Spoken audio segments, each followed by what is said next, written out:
Verse 6. For I will set mine eyes upon them for good, and I will bring them again to this land, and I will build them and not pull them down, and I will plant them and not pluck them up.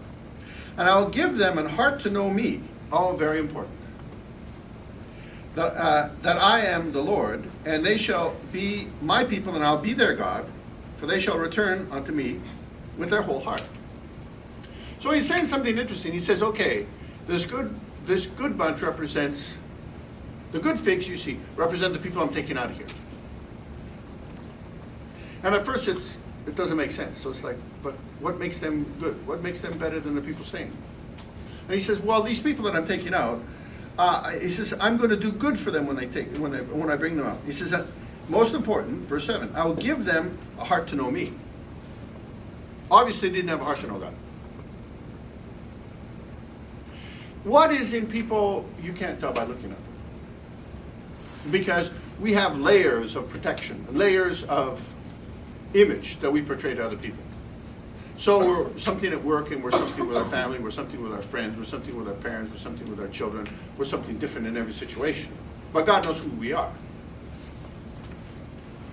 And so he identified the king that was taken out, and the carpenters specifically said, for those people, the people that I've taken out, all the people, not just those specifically, all the people that I took out, my hand's on them for good. I'm going to give them a heart for me.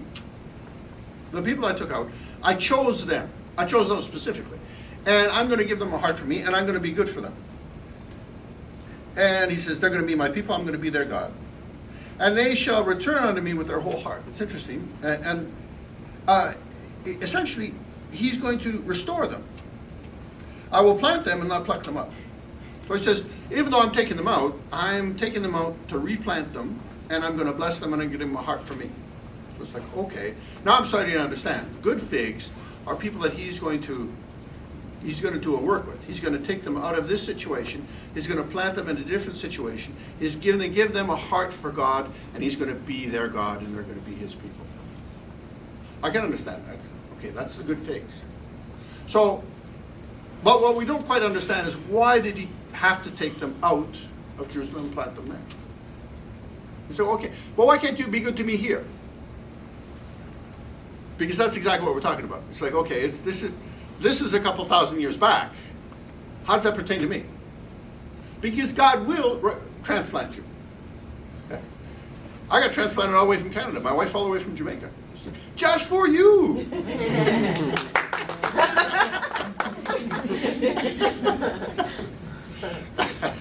That's right. So, it says, but I got to transplant you. I got to take you out of this situation. Why? Because you're comfortable. While you're comfortable, he can't do a work in you. Yeah, I'm just chilling. God's working. I'm chilling. It's like, yeah, he's going to do something. It's coming. Yeah, I'm cool. Yeah, no. That's not how God rolls, okay? He said, no, I'm going to make you uncomfortable here for a bit. I'm going to take you out of your situation. The king, he said, he took the king all the way out of his situation. He's not king anymore. Well, that sounds like a bummer. Like, that's supposed to be a blessing? Well, yeah, it turned into a blessing. Actually, when you read, not in Jeremiah, but in another place, it said that actually, eventually, the king took him out of basically his prison situation, set him at the king's table, gave him an allowance every day, he ate at the king's table, life was good, and he had no responsibility. So yes, it did get better. Instead of trying to run this kingdom with big countries attacking him all the time. It's like that. Good life, no responsibilities. Yeah, I can think of a lot of people who are like that. It was for their good. It's like, God will take you out of your comfort zone, make you uncomfortable by transplanting you. Sometimes it's physical, sometimes it's not. But that's it. The physical transformation is immaterial. What's going on spiritually is what's important. He will take you out of your comfort zone, bring you into a different situation that you can't control. I know who you are. I say, okay, we got a whole new deal here. Set up something brand new. But he's got to bring you out of that comfort zone to really get your attention, to really work with you. That's just how it is. So yeah, he switches it up. Yeah, I'm fine this way. No, you're not fine this way. You're too complacent. I got to take you out. I got to move you. So let's talk about the bad figs. Verse 8. And as the evil figs, which cannot be eaten, they are so evil, surely thus saith the Lord, so will I give Zedekiah the king of Judah, that's the one who replaced the one who was taken out, and his princes, and the residue of Jerusalem, that remain in this land, and them that dwell in the land of Egypt. And I'll deliver them to be removed into all the kingdoms of the earth for their hurt, to be a reproach and a proverb, a taunt and a curse, in all places whither I shall drive them. And I'll send the sword, the famine, and the pestilence among them, till they be consumed from off the land that I gave unto them and to their fathers. Wow. How do you get into the good fig basket? Okay, because you don't want to be in the bad fig basket. This is not the place you want to be camping out. So, here is Zedekiah. He's a brand new king, and he says, okay, the king I brought out, oh, my hand's on him for good. The king that's here now, it's all bad. And he can stay here for now. He can stay here for now, but he says, I'll deliver them to be removed into all the kingdoms of the earth for their hurt. Remember, the other ones are getting transplanted for their blessing, but these, for their hurt, to be a reproach and a proverb, a taunt and a curse in all places whither I shall drive them. I'll send sword, famine, pestilence. Okay, so it's like, well, I don't want to be in that basket. How did they end up in that basket and the other ones get up in the good basket? Because you want to be in the good basket. But, you know, it's simple. The ones that were left behind, God sent something different in those. Okay. Now, you didn't look at them and say, you smell, you must be in the second basket. There's something deeper. There's something spiritual that was going on in these people, and that's why God left them there.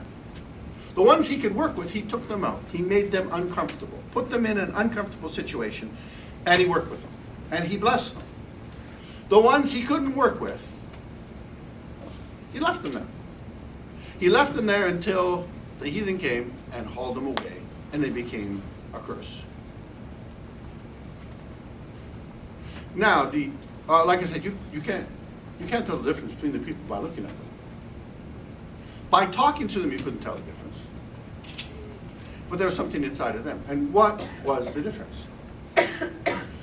With the first group, when God took them out of the comfort zone, they sought God. And God gave them a heart to follow God. He took them out of the comfort zone, put them in an uncomfortable zone, and they had a heart to seek God. And they found God. The second ones had no heart for God, and they had no interest in changing. The result was, they could stay there for a little while longer, but it cost them everything. Because in the end, they lost everything. Now, this applies to each and every one of us, because it's only a matter of time before God will take you out of your comfort zone and bring you to a place of discomfort. And you decide what you're going to do there. It's interesting. We all know the verse, many are called, but few are chosen. It sounds good. But in Isaiah, it says, we're chosen in the furnace of affliction. In other words, God doesn't make the choice, you make the choice. You're going to cut and run, or you're going to seek God. The good figs, they sought God. He knew that they had a heart to seek them. So he says, okay, I'm going to give them a chance. I'm going to take them out. I'm going to bless them. The ones that didn't have a heart to seek God, he said, okay, you can stay there. But the same thing's coming after you that came after the others. At least I gave them a chance. And I gave you a chance by showing you what happens if you don't get with the program. You didn't listen. God will show you. He will give you a heads up. More than once. But at some point, the hammer falls. It fell on Zedekiah in a nasty way. By which I mean, Nebuchadnezzar came. He took the sons of Zedekiah, killed them in front of him, and then poked his eyes out. So the last thing he ever remembered was seeing his children die. And he was in chains for the rest of his life, blind. That is a terrible price to pay for not listening to God. It's interesting. Why did he lose his eyesight? Because he lost his spiritual sight.